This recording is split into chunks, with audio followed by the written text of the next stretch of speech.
Assalamualaikum warahmatullahi wabarakatuh. Anak-anak, hari ini kita lanjut ya pembelajaran kita, yaitu bahasa Jawa. Di pertemuan sebelumnya anak-anak sudah mempelajari tentang teks narasi. Nah, hari ini kita lanjut belajar tentang teks deskripsi dalam bahasa Jawa.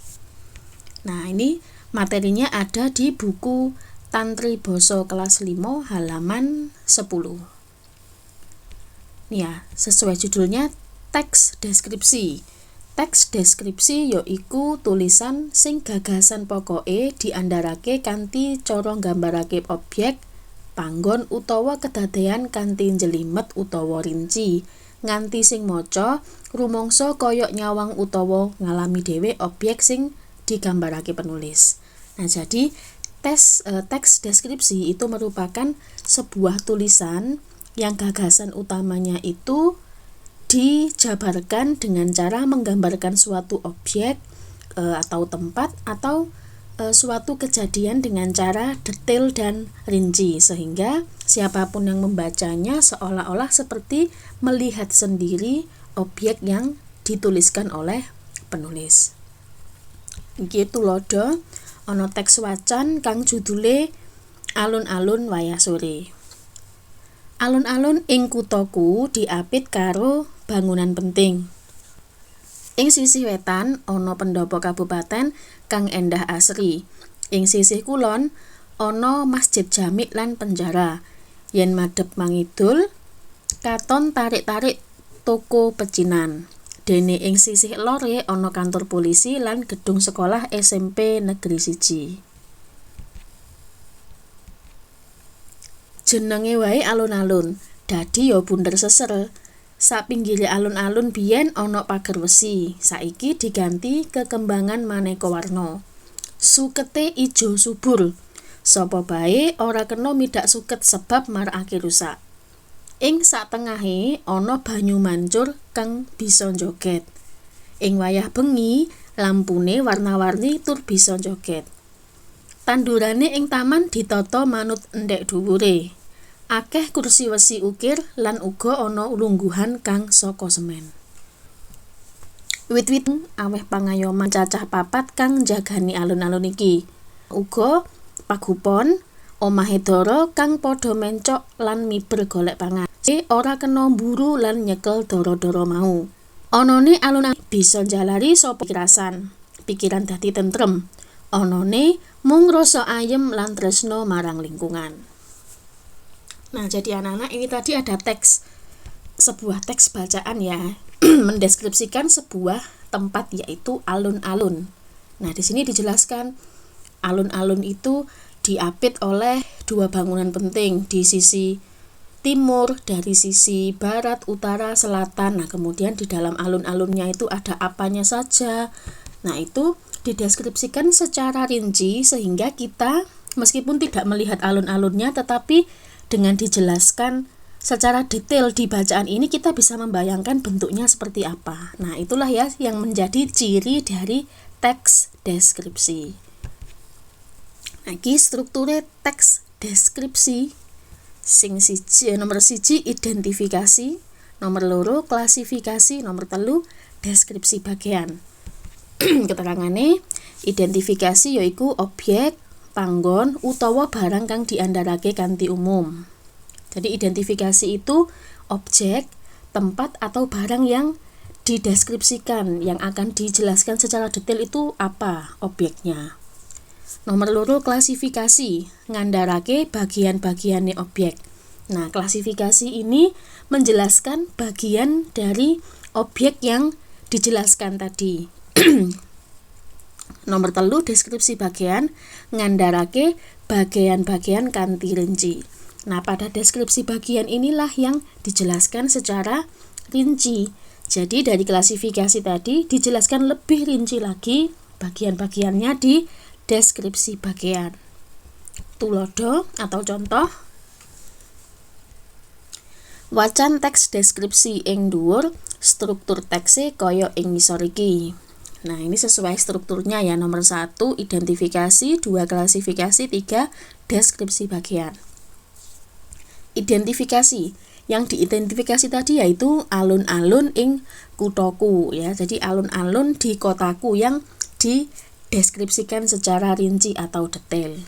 Kemudian klasifikasi. Nah, klasifikasi tadi ya ngandarake bagian-bagiane objek. Nah, berarti bagian-bagian dari objeknya alun-alun tadi yang dijelaskan apa saja. Ada bangunane, nomor loro tandurane, telu kahanane, nomor papat kewane. Nah, jadi dalam teks tadi yang dijelaskan itu bangunannya seperti apa, kemudian tanduran atau tanamannya tadi seperti apa. Nomor 3 kahanane, keadaannya seperti apa, apakah rame, sepi atau lain sebagainya. Nomor 4 kewane atau hewannya apa sih yang dipelihara di sana tadi. Nah, itu ya ini ada di bagian klasifikasi. Nomor telu deskripsi bagian.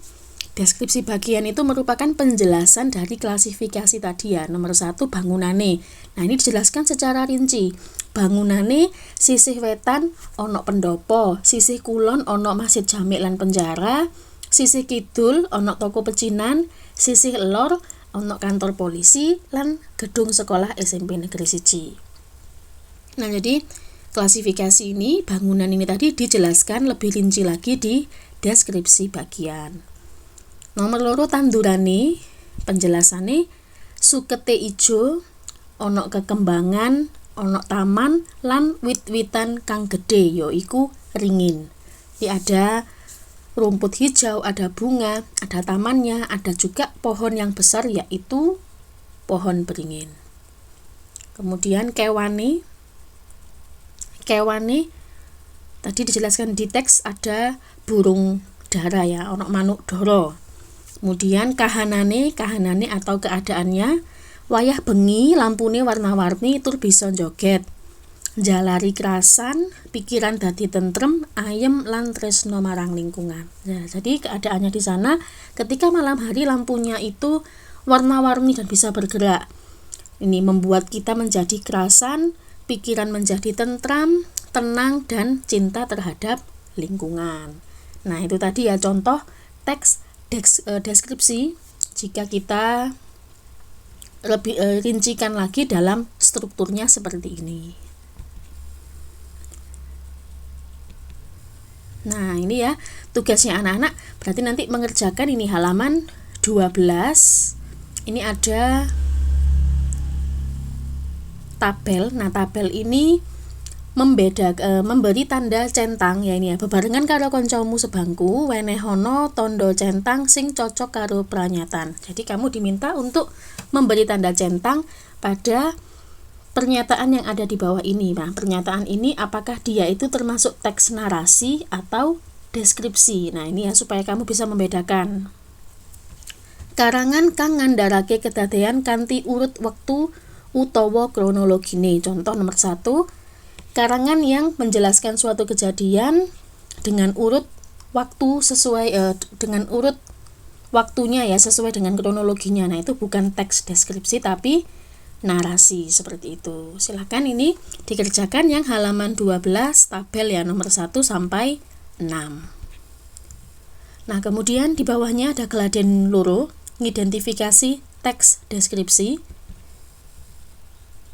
Ini ada sebuah teks, caranya sama, kalian baca dulu teksnya, kemudian nah ini ya, silakan dikerjakan tabel ini sesuai contoh yang tadi, identifikasi. Apakah yang diidentifikasi dari teks deskripsi ini? Silakan ditulis di sini. Kemudian klasifikasinya apa saja yang dijelaskan di teks ini. Kemudian deskripsinya bagaimana? Contohnya seperti yang sudah Ibu jelaskan di halaman 12 tadi ya. Nah, seperti ini cara mengerjakannya. Jadi tugasnya anak-anak ada 2. Ini yang tabel pertama di geladen 1. Kemudian geladen loro ada tabel yang kedua. Nah, silakan tugasnya ini anak-anak kerjakan di buku tugas basa Jawanya masing-masing. Jika sudah selesai nanti kirimkan ke Google Classroom. Jika ada pertanyaan, boleh disampaikan lewat WA. Baik anak-anak, terima kasih. Demikian penjelasan untuk pembelajaran basa Jawa hari ini. Selamat belajar. Terima kasih. Wassalamualaikum warahmatullahi wabarakatuh.